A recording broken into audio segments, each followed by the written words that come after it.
আমি সরাসরি কথা বলবো। এই মুহূর্তে আমাদের সঙ্গে রয়েছেন প্রতিনিধি সৌরজ্যোতি বন্দ্যোপাধ্যায়। সৌরজ্যোতি, বিজেপির সদস্য সংগ্রহ অভিযান, সেক্ষেত্রে টার্গেট ছুঁতে আর কতদিন সময় লাগবে, কি জানাচ্ছে রাজ্য বিজেপি নেতৃত্ব? দেখো, তুমি দেখছো যে বিজেপি রাজ্য সভাপতি সুকান্ত মজুমদার থেকে শুরু করে এ রাজ্যে সদস্যতা অভিযানের যিনি দায়িত্বে রয়েছেন রাজ্যসভার সাংসদ শ্রমিক ভট্টাচার্য বা শুভেন্দু অধিকারী এবং বিভিন্ন জেলাতে সদস্যতা অভিযানের জন্য যে নির্দিষ্ট কমিটি গঠন করা হয়েছে তারা কিন্তু শেষ ল্যাপে দুরন্ত গতিতে সদস্যতা অভিযানের কাজ করছেন।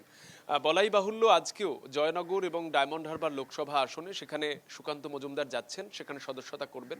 তবে একটি বিষয় ভীষণ গুরুত্বপূর্ণ, যে রণহুঙ্কার শোনা গিয়েছিল কেন্দ্রীয় স্বরাষ্ট্রমন্ত্রী অমিত শাহের মুখে 1 কোটি সদস্য সংখ্যা যদি তারা সম্পূর্ণ করতে পারেন, সেক্ষেত্রে 2026-এর বিধানসভা নির্বাচনে এই রাজ্যের ক্ষমতার পালাবদল ঘটিয়ে ফেলা সম্ভব।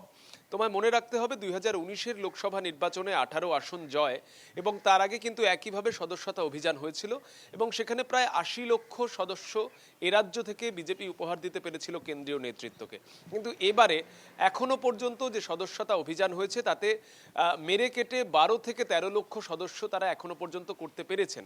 যদিও এই বিষয়টা নিয়ে বিজেপি রাজ্য সভাপতি সুকান্ত মজুমদার তিনি গতকাল যেমনটা জানিয়েছিলেন, আরজি করের যে নাগরিক আন্দোলন, স্বতঃস্ফূর্ত আন্দোলন, তার প্রভাবে এ রাজ্যে সদস্যতা অভিযান কিন্তু তেমন গতি পায়নি। পরবর্তী ক্ষেত্রে কিছুটা দেরিতে এ রাজ্যে শুরু হয়েছে এবং তারপর থেকে যেহেতু উৎসবের মরশুম চলছে, তারা মানুষকে একজোট করতে পারছেন না, মানুষদের কাছে যেতে পারছেন না। কিন্তু এই মুহূর্তের যে হিসাব, আমি তোমাকে একটা দলের তরফ থেকে দেওয়া পরিসংখ্যান জানালাম। এই মুহূর্তে তিনি জানাচ্ছেন যে দৈনিক 50,000 সদস্য তারা করতে পারছেন। স্বাভাবিকভাবেই 1 মাসের মধ্যে সেই সংখ্যাটা 1 কোটির কাছাকাছি পৌঁছাতে পারে বলে তারা আশা করছেন। তবে ভীষণ গুরুত্বপূর্ণ বিষয় এটাই, এই মুহূর্তে যেহেতু রাজ্যে বিধানসভা নির্বাচন আসন্ন 2026-এ এবং তার আগে দলের তরফ থেকে এত বড় একটা টাস্ক দেওয়া হয়েছে, যখন এই মুহূর্তে সংগঠন অনেকটাই পিছিয়ে রয়েছে। একদিকে 2021-এর বিধানসভা নির্বাচন, তারপরে 2024-এর লোকসভা নির্বাচনেও দল কিন্তু আশানুরূপ ফল পায়নি। 30 থেকে 35 আসনের টার্গেট মাত্রা দেওয়া হয়েছিল, কিন্তু দেখা গিয়েছে 12 আসনেই দলকে সীমিত থাকতে হয়েছে। সামনেই রয়েছে উপনির্বাচনের ফল প্রকাশ।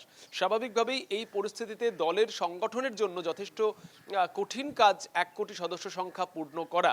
সেক্ষেত্রে কেন্দ্রীয় টাস্ক যেমন এইটা অবশ্যই, তার পাশাপাশি সংগঠনের এই পরিস্থিতিতে যদি দল এই কাজ করতে পারে, দল যে কেন্দ্রীয় নেতৃত্বের কাছে অনেকটাই আস্থাভাজন হবে সেটাও কিন্তু বলার অপেক্ষা রাখে না।